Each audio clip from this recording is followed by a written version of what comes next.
I refused to attend my father's wedding. To the woman he left my mom for. And for a long time, people in my family acted like that decision said something terrible about me. They called me bitter. They called me immature. They said I was punishing him for something that happened years ago. But to me, it never felt like something that simply happened years ago. It felt like something that split my life into a before and an after. I am 26 years old. My parents were married for almost 24 years before everything fell apart. My mom, Karen, is the kind of person who remembers everyone's birthday. She brings soup when someone is sick. And she apologizes to furniture when she bumps into it. My dad, Richard, was funny. Charming. The kind of man everyone liked at barbecues. He was the dad who could make a whole room laugh. The dad who taught me how to ride a bike. The dad who sang too loudly in the car. The dad who used to tell me I was his favorite person in the world. That version of him is the one people keep telling me to remember. But there is another version of him too. When I was 14, my dad started spending a lot of time with a woman named Melissa. She worked with him. At first, my mom tried to be friendly about it. Melissa came to a few office events. Then to a few family cookouts. And eventually, she was just around. She bought me little gifts. She told me I looked like my dad. And she called my mom such a sweetheart, in this soft voice that always made my stomach feel strange.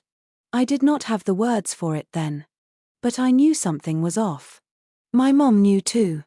She asked my dad about Melissa several times. Every time, he laughed it off. He told her she was insecure. He told her she was imagining things. He told her that if she kept acting jealous, she was going to push him away. And then one night, she found messages on his phone. I still remember the sound my mother made. It was not a scream. It was worse. It was this small, broken noise from the kitchen. Like all the air had been knocked out of her. I came downstairs and found her sitting at the table with his phone in her hand. She was staring at nothing. My dad was standing across from her. Red-faced. Whispering. Not in front of Rachel.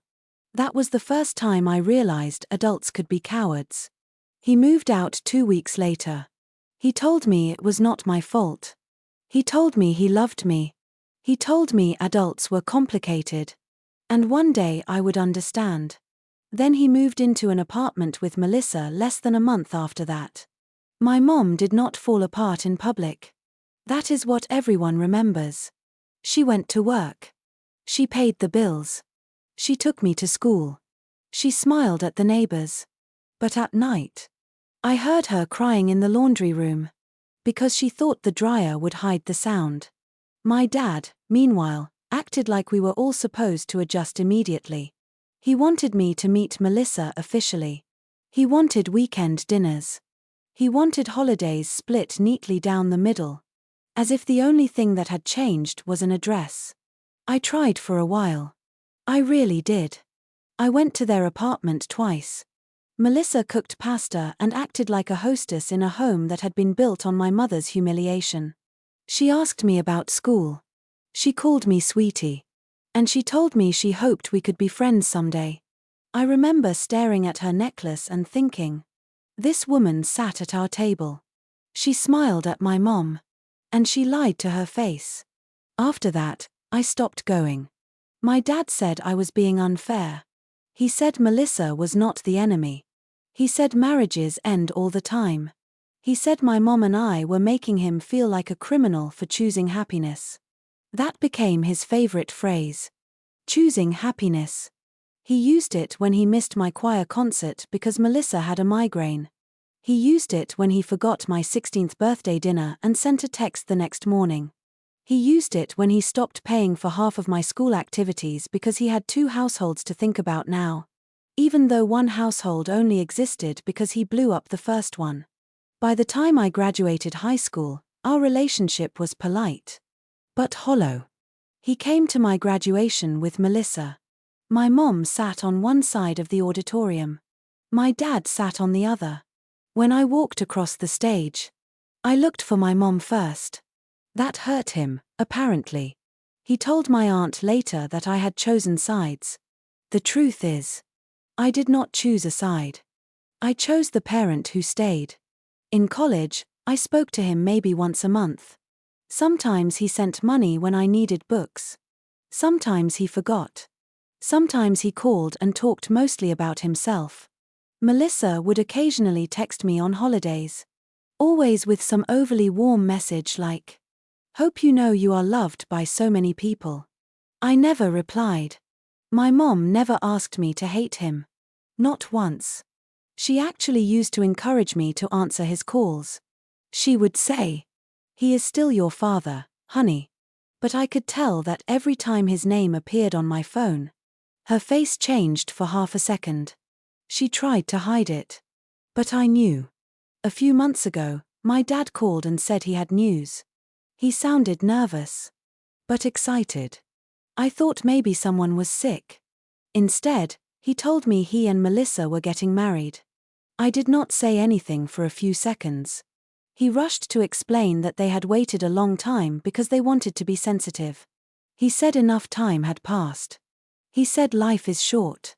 He said he wanted me there because I was his daughter. And it would mean the world to him. Then he said, "I would really like you to stand with me for photos." Not, "I know this is hard." Not, "I am sorry." Not, "I understand if you need time."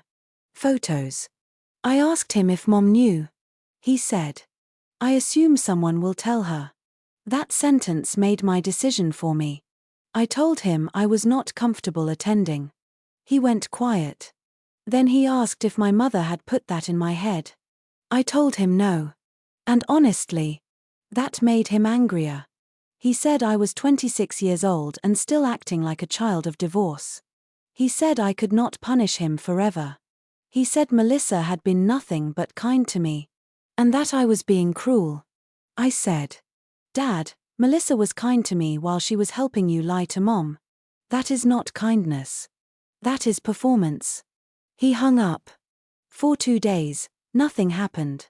Then the family started calling. My grandmother said I would regret missing such an important day. My uncle said I needed to be the bigger person. My cousin said Dad had made mistakes. But everyone deserves happiness.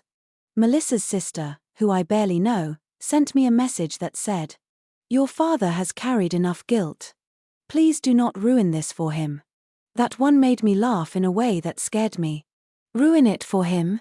Where was everyone when my mom spent 2 years pretending she was fine because she could not afford to fall apart?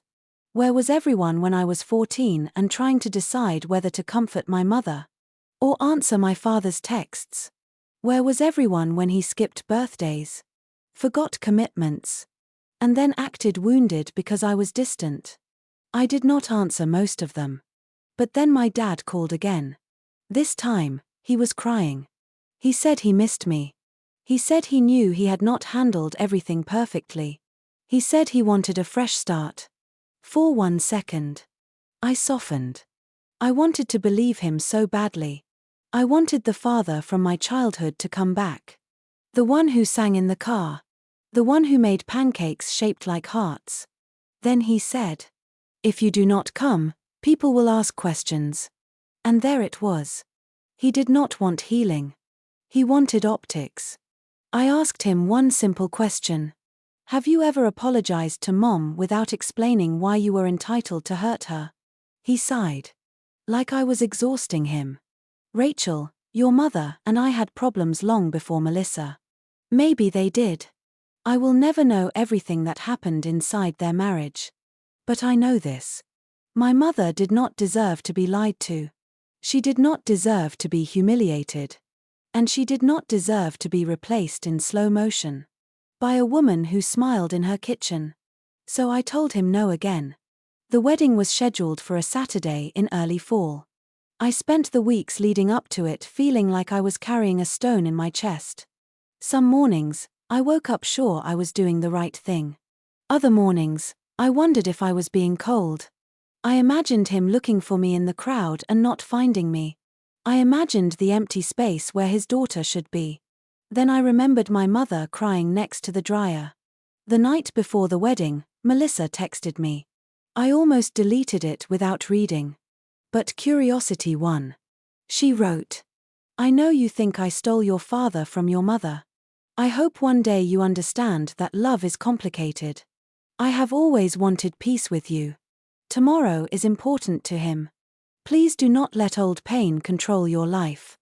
Old pain. I stared at those words for a long time. Old pain is still pain. When no one ever cleaned the wound. I wrote back. Peace without accountability is just silence. I am not coming. I hope the day is what you wanted. Then I blocked her. On the day of the wedding, I did not stay home and spiral. My mom did not know I had planned this. But I picked her up at 10 in the morning and drove us to a small lake town 2 hours away. I told her I needed a day where we did not talk about Dad, or Melissa, or weddings, or anyone else's expectations. She tried to protest at first. She said I did not have to babysit her feelings. I told her I was not. I was choosing peace. We ate pancakes at a diner. We walked through antique stores. She bought a tiny ceramic bluebird she absolutely did not need. In the afternoon, we sat on a bench by the water. We watched kids feed ducks with the confidence of people who had clearly ignored every sign telling them not to. My mom reached over and squeezed my hand. She said, "I hope you did not miss it because of me." I told her the truth. I missed it because of me. She cried a little then. But it was different from the laundry room crying. It was quieter. Softer. Like something had finally been set down. That night, my phone was full of messages. My dad had apparently noticed my absence. And he was embarrassed. A few relatives said I had made a statement by not going. One aunt said Melissa cried before the reception because people kept asking where I was. My grandmother said Dad looked devastated. I felt sad when I heard that. Not guilty. Sad. There is a difference. 2 days later, my dad sent me a long email. He said my absence humiliated him. He said I made the wedding about the past. He said Melissa had spent years trying to be accepted. And I had publicly rejected her. He said he hoped one day I understood how much I hurt him. I read it twice. Then I wrote back one paragraph.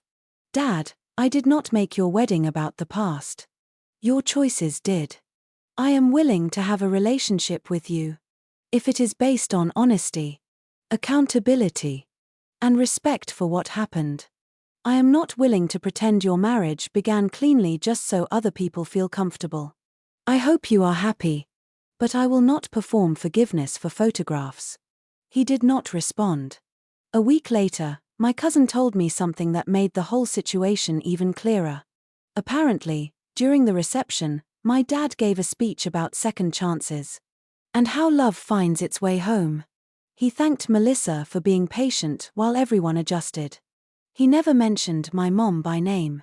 He never mentioned the harm. He framed the whole thing like they were two brave people, unfairly judged for following their hearts. And for the first time in years, I stopped wondering if I had been too harsh. I was not invited to witness love. I was invited to sanitize a story. Something else happened after that. My dad finally called. Not to apologize. Not exactly. He called because my grandmother had told him I was pulling away from the family. He wanted to know if I intended to skip holidays too. I told him I did not know. I said I needed space. He said, "You are going to lose me if you keep this up." I said, "Dad, I lost you when I was 14. What I am deciding now is whether I want a relationship with the person you became." He got quiet. For once, he did not argue. He asked what I wanted from him. I told him I wanted one honest conversation. No excuses. No blaming Mom. No pretending Melissa was just a woman who arrived after the divorce. I told him I wanted him to acknowledge that he lied. That he hurt people. And that my distance was not immaturity. It was a consequence. He said he needed to think about that. Maybe he will. Maybe he will not. For now, I have stopped chasing the version of my father that exists only in old photos. I am trying to accept that love can be real. And still not be enough to make someone safe. I can love the dad who taught me to ride a bike. And still protect myself from the man who asked me to clap, while he married the person who helped break my mother's heart. My mom and I are closer now. But not in a way that feels like taking sides.